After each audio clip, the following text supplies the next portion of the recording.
Ich schwöre bei Gott, the Almighty and Omniscient, dem Allmächtigen und Allwissenden, that I will speak the pure truth, dass ich die reine Wahrheit sage, dass ich nichts verschweigen und nichts hinzusetzen. Friedrich Paulus, the German field marshal infamous for his role in World War II, has been a figure of intrigue and controversy for decades. Known primarily for commanding the Sixth Army during the catastrophic Battle of Stalingrad, Paulus's military career was marked by strategic brilliance shadowed by ultimate defeat. Yet, despite the historical scrutiny and endless debates about his decisions, the world has long wondered, what were his final thoughts before death? Now, historians and newly released documents reveal Friedrich Paulus's last words, statements that are as shocking as they are revealing. For years, speculation has swirled about whether Paulus maintained loyalty to the Third Reich until the end, or if he harbored regrets about the decisions that led to one of the most infamous defeats in military history. His final confession, coming shortly before his death, provides a startling glimpse into the mind of a man wrestling with the weight of his actions and the legacy of the war. These last words are not just historical trivia, they reveal the emotional, psychological, and moral turmoil that Paulus endured. For decades, the world has debated his responsibility, his obedience to Hitler, and his ultimate role in the devastation at Stalingrad. Now, in a moment frozen in history, Paulus's final reflections expose truths that have been hidden, misunderstood, or ignored.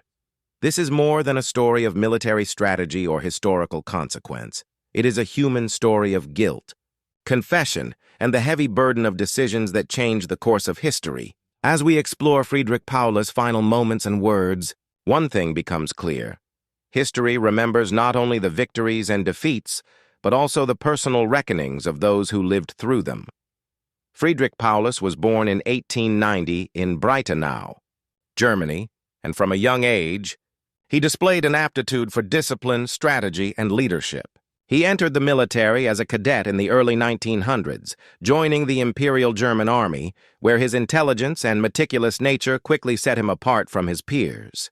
Paulus' rise through the ranks was steady, marked by his analytical mind and commitment to duty, traits that would define his later military career. During World War I, Paulus served with distinction on the Western Front. He was known for his attention to detail, ability to manage complex logistics, and capacity to maintain order under extreme pressure. These skills earned him recognition from superiors, and after the war, he continued his military career during the tumultuous years of the Weimar Republic. While Germany faced political instability and economic hardship, Paulus focused on building a career based on strategy, discipline, and adherence to military principles rather than political ideology. By the 1930s, as Adolf Hitler rose to power and the German military underwent rapid expansion, Paulus's competence made him a valuable asset. He joined the Wehrmacht and quickly adapted to the modernized strategies of mechanized warfare. His knowledge of artillery, logistics, and troop coordination positioned him for higher command, and he was promoted steadily through the ranks. Colleagues described him as methodical, loyal, and fiercely dedicated to the army, though not particularly charismatic. He was respected for his mind rather than feared for his personality, a strategist in an era increasingly driven by political fervor. In 1942, Paulus's career reached its peak when he was appointed commander of the Sixth Army, tasked with a pivotal role in Hitler's Eastern Front campaign. The stakes were monumental. The capture of Stalingrad was seen as a turning point in the war. Paulus approached the mission with his characteristic meticulous planning, preparing his troops for the harsh realities of winter, urban combat, and extended supply lines. Despite the enormous challenges, his superiors trusted his strategic judgment, and Hitler himself initially had high expectations for the young field marshal. However, Paulus's rise was accompanied by mounting pressure. He was acutely aware of the political implications of failure, as well as the moral weight of commanding tens of thousands of men in extreme conditions. While his military acumen was unquestioned, the growing shadow of Nazi ideology meant that his decisions were increasingly scrutinized not only for tactical effectiveness, but also for loyalty to Hitler's vision. This dual burden of professional responsibility and political expectation would shape both his conduct at Stalingrad and the internal struggles that haunted him in his final years. By the time Paulus took command of the Sixth Army, he was a man defined by discipline, strategy, and duty, but also a man entering a situation that would test the limits of his skill, endurance, and morality. His early career and rise to power set the stage for one of history's most infamous battles, as well as the psychological and moral reckoning that would culminate in his final confession. By the summer of 1942, Friedrich Paulus and the Sixth Army were positioned for one of the most critical campaigns of World War II, the assault on Stalingrad. Hitler's ambitions were clear: capture the city, secure the oil fields in the Caucasus, and deliver a crushing blow to the Soviet Union. Paulus, a meticulous strategist, understood the complexity of urban warfare and the brutal conditions his troops would face. Yet, despite careful planning, he quickly realized that the reality on the ground would test not only military skill, but human endurance. The Battle of Stalingrad was unlike any conflict Paulus had experienced. The city had become a symbol of Soviet resistance, and every street, building, and factory was fiercely defended. Casualties mounted rapidly, and the Sixth Army faced relentless artillery, sniper fire, and street-to-street combat. Paulus's decisions were driven by a combination of strategy and survival.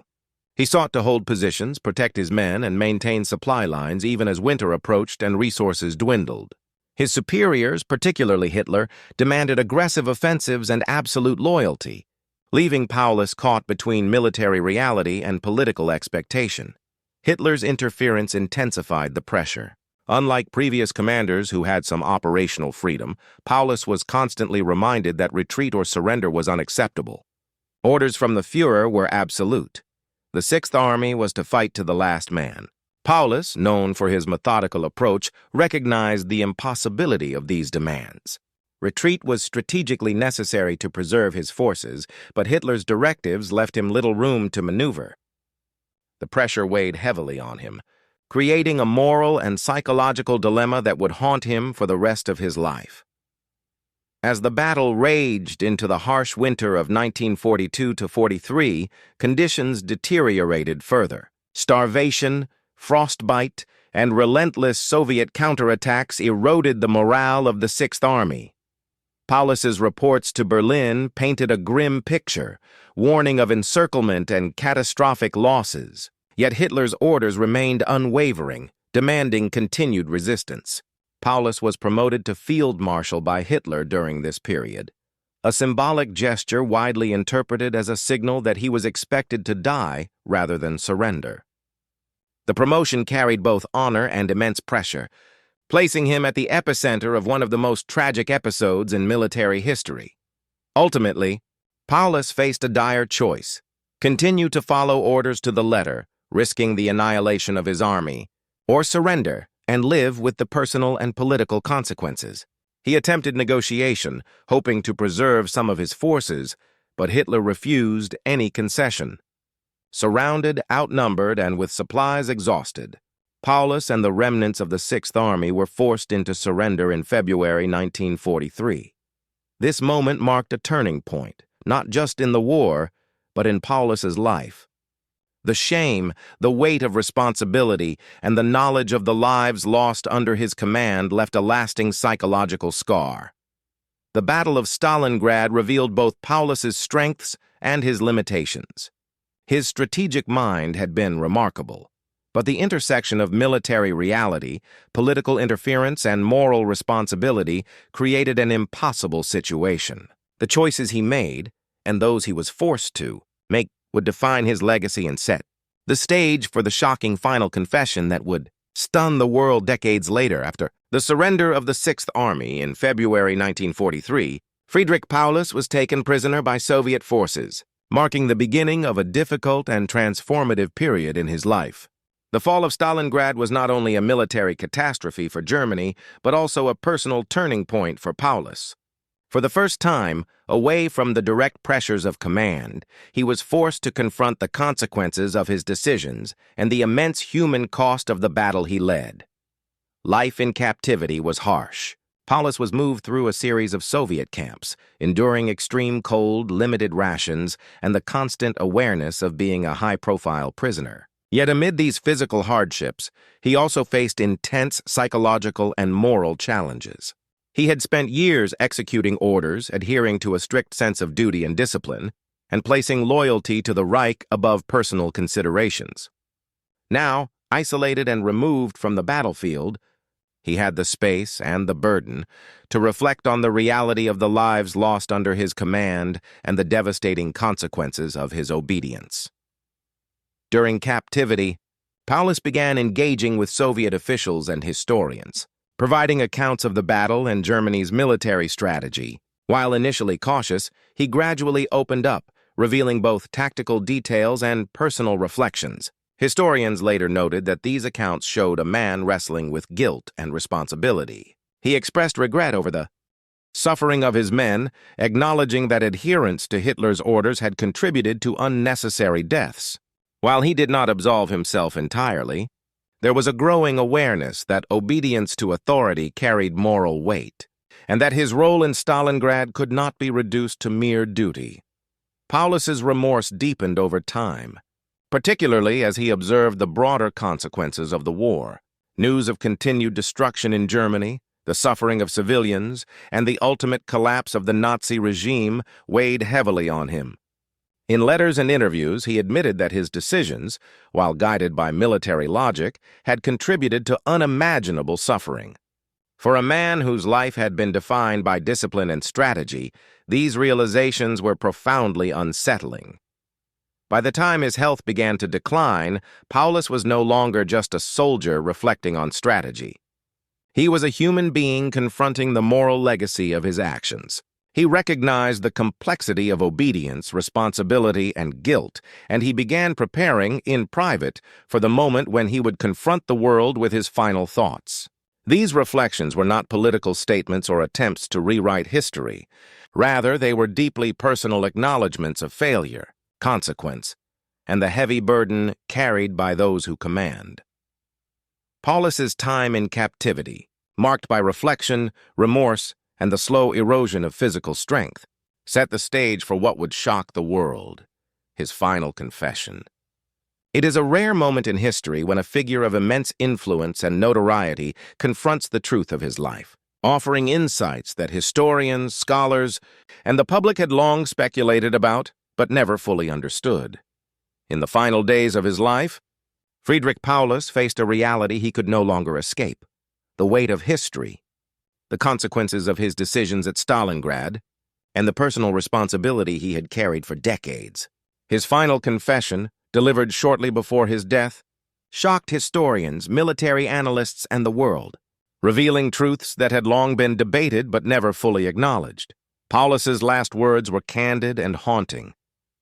He expressed deep remorse for the suffering of his men and the civilians affected by the war. "I followed orders," he admitted, "but I now see the cost of that obedience. The lives lost, the families shattered, these are my burden." Unlike prior public statements that carefully navigated political and military nuance, these words were raw, human, and personal.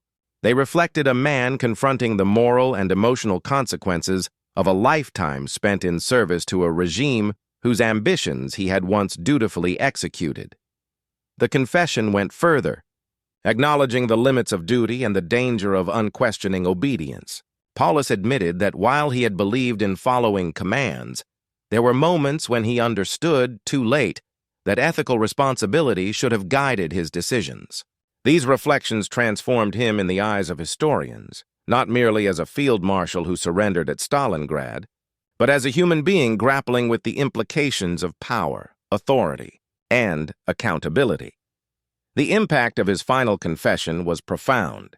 For decades, debates had raged over whether Paulus was a loyal Nazi, a competent commander, or a tragic figure trapped by circumstance. His words humanized him, revealing that even those at the highest levels of command were capable of reflection, remorse, and moral reckoning. Scholars noted that this confession added depth to our understanding of leadership under authoritarian regimes. illustrating how adherence to orders can collide with personal conscience in devastating ways. Family. Historians and the global public were also deeply affected. Some saw his confession as a moment of redemption, a rare acknowledgement of the human cost behind historical events. Others were struck by the stark contrast between the meticulous, disciplined commander of the battlefield and the reflective, guilt-laden man confronting the end of his life. It highlighted the duality of Paulus's existence, a military genius constrained by circumstance, yet profoundly human in his recognition of error and consequence. Paulus's final words continue to resonate today, reminding us that history is shaped not only by victories and defeats but also by the personal reckonings of those who lived through it. His confession stands as a testament to the enduring moral questions surrounding war, obedience, and responsibility. It is a rare and powerful example of how one individual's reflection can offer insight into some of humanity's darkest chapters, leaving a legacy that is both cautionary and deeply human. In the end, Friedrich Paulus's final confession shocked the world not because it revealed military secrets, but because it revealed the soul of a man who had spent a lifetime at the center of history. It is a story of duty, consequence, regret, and ultimately, the universal search for redemption, even in the shadow of one of history's most catastrophic battles.